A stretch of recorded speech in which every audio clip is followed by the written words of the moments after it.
স্বামীকে খুন করে গাছে ঝুলিয়ে দিয়ে প্রমাণ লোপাটের চেষ্টা করেও পেল না পার। 4 বছর পর দোষী সাব্যস্ত করল আদালত। যাবজ্জীবন সাজা হলো মৃতের স্ত্রী ও স্ত্রীর দিদির। 2021 সালের মে মাসে দুর্গাপুর থানার বি জোনের রামানুজমে জানে আলম মির্জার ঝুলন্ত দেহ উদ্ধার হয় ভাড়া বাড়ির পাশের গাছ থেকে। মৃত ব্যক্তি দুর্গাপুর থানার বিজোড়া এলাকার বাসিন্দা ছিলেন। খুনের পেছনে স্ত্রীর পরকীয়া সম্পর্কের অভিযোগ সামনে আসে। স্ত্রীর অবৈধ সম্পর্ক জেনে ফেলায় জানে আলমকে চিরদিনের জন্য সরিয়ে দেওয়ার অভিযোগ আনে মৃতের পরিবার। জানে আলমের পরিবারের লোকজন স্ত্রী সাফিয়া মির্জা ও সোফিয়া দিদি মনুয়ারা মির্জার বিরুদ্ধে খুনের অভিযোগ দায়ের করে। তদন্তে নামে দুর্গাপুর থানার পুলিশ। তদন্তের ভিত্তিতে পারিবারিক বিবাদের জেরে খুন ও দেহ লোপাটের তথ্য উঠে আসে। খুন ও দেহ লোপাটের তথ্য প্রমাণ দুর্গাপুর মহকুমা আদালতে পেশ করা হয়। সমস্ত দিক বিবেচনা করে বুধবার দুর্গাপুর মহকুমা আদালতের অতিরিক্ত জেলা বিচারক শৈলেন্দ্র কুমার সিং সাফিয়া মির্জা ও মনোয়ারা মির্জাকে দোষী সাব্যস্ত করেন। বৃহস্পতিবার যাবজ্জীবন সাজা ঘোষণা হয়। খুনের ঘটনায় দোষী দুই মহিলাকে যাবজ্জীবন সাজা ও 5,000 টাকা জরিমানা নির্দেশ দেয় আদালত।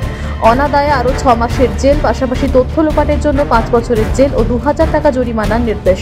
অনাদায়ে আরও 3 মাস জেলের নির্দেশ আদালতের। দুর্গাপুর মহকুমা আদালতের সরকারি আইনজীবী মোহাম্মদ ইমরান বলেন, 4 বছর ধরে জানে আলম মির্জার খুনের মামলা চলছিল। তার স্ত্রী ও স্ত্রীর দিদির নাম উঠে আসে। পারিবারিক বিবাদের জেরে খুন করে দেহ লোপাটের তথ্য আদালতে পেশ করে পুলিশ। এই মামলা তদন্ত করছেন সাব ইন্সপেক্টর মিহির কুমার দে। খুন ও দেহ লোপাটের সমস্ত তথ্য দুর্গাপুর মহকুমা আদালতে পেশ করা হয়েছিল। তারপরে সমস্ত দিক বিবেচনা করে বিচারক তাদের দোষী সাব্যস্ত করে যাবজ্জীবন কারাদণ্ডের নির্দেশ দেয়।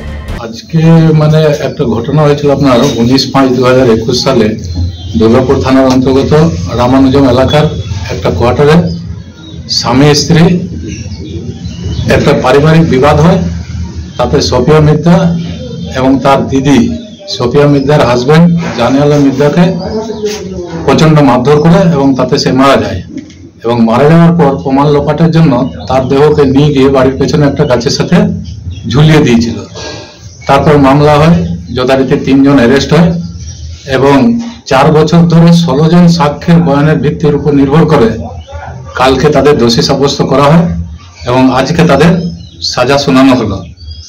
302 আইপিসির জন্য যাবজ্জীবন কারাদণ্ড এবং 5,000 টাকা জরিমানা, অনাদায়ে 6 মাসের জেল এবং 201 প্রমাণ লোপাটের জন্য 5 বছরের সাজা এবং 2,000 টাকা জরিমানা, অনাদায়ে 3 মাসের জেল দেওয়া হলো।